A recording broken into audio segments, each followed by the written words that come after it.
Hello and welcome everyone to Story Isle. In today's video, we're looking at 3 real cases where people entered environments that were controlled, narrow, and monitored. Places with limited exits and multiple security cameras. And yet, after they walked in, the cameras never captured them leaving. One involved a man stepping into a quiet neighborhood in broad daylight. Another centered around a woman returning to her apartment late at night. And the last occurred in one of the most heavily surveilled environments in the country, an international airport. None of these events are graphic, but they are deeply unsettling. And each case raises the same uncomfortable question. How does a person disappear inside a space that should have guaranteed their path in and their path out? Viewer discretion is advised. By the way, if real mysteries interest you, this channel dives into them every week. Subscribe so you don't miss any.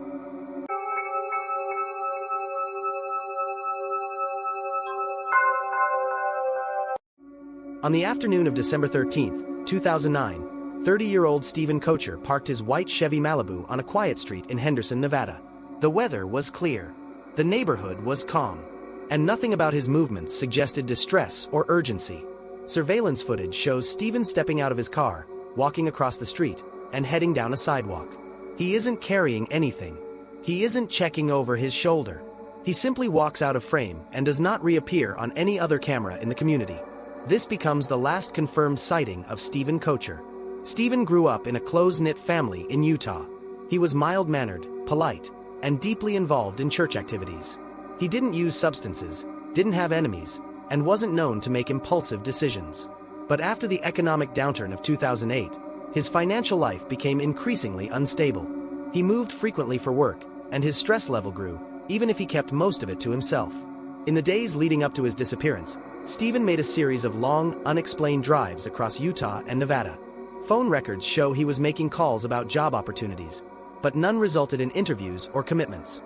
Family members later said he seemed tired, but not distraught.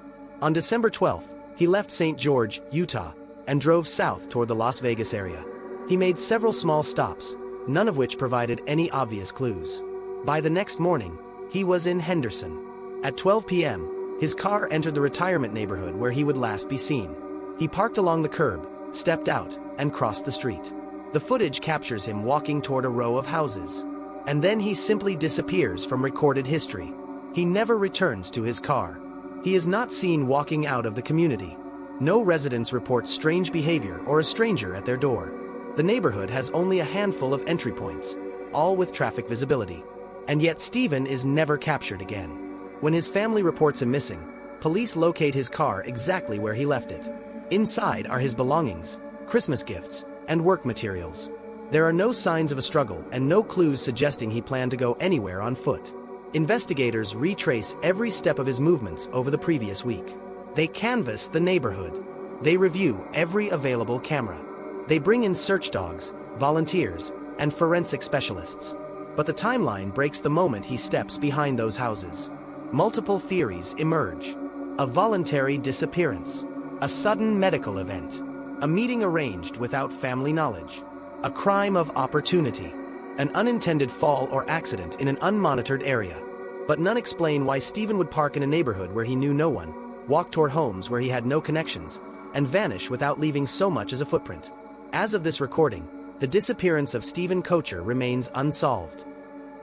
On the night of June 9, 2015, 31-year-old LaJoya McCoy returned to her apartment complex in Monrovia, California. She walked through the parking area, headed up toward her unit, and entered the building. Security cameras captured her arrival. Her keycard registered her entry. Her neighbors later heard typical nighttime sounds from the floor above. But in the hours that followed, no camera ever recorded her leaving. LaJoya was a mother, a real estate agent, and an active member of her local community. She was known for being responsible, warm, and impeccably organized. Friends described her as someone who never missed appointments and always returned calls. That's why, when she didn't show up for work the next morning, people immediately noticed. Throughout June 10th and 11th, attempts to contact her went unanswered. Her family grew increasingly alarmed. Her co-workers reported her absence as out of character. And her car, usually parked in front of her building, was nowhere to be found. Police conducted a welfare check but found nothing overtly suspicious inside her apartment.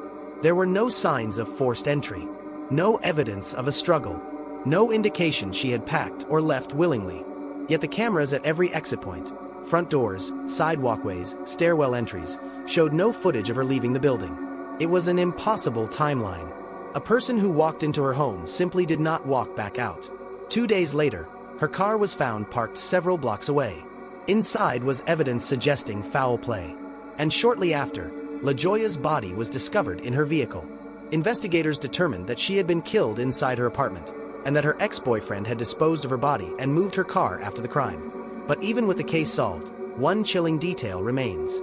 Her killer removed her from the building without ever appearing clearly on camera. Despite multiple angles, lighting, and timestamps, the footage contained a gap large enough for the crime to unfold unnoticed. A closed system that should have provided clarity instead revealed how easily a person could vanish inside their own home. In February of 2014, 29-year-old Anthony "Tony" Piper arrived at O'Hare International Airport in Chicago. He was returning from a short trip and was expected to meet his family shortly after landing.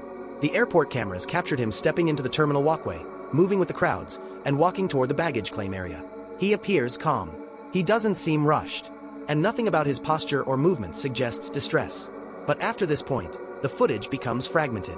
Cameras record him entering the walkway, then turning toward an escalator, then making his way toward the arrivals area.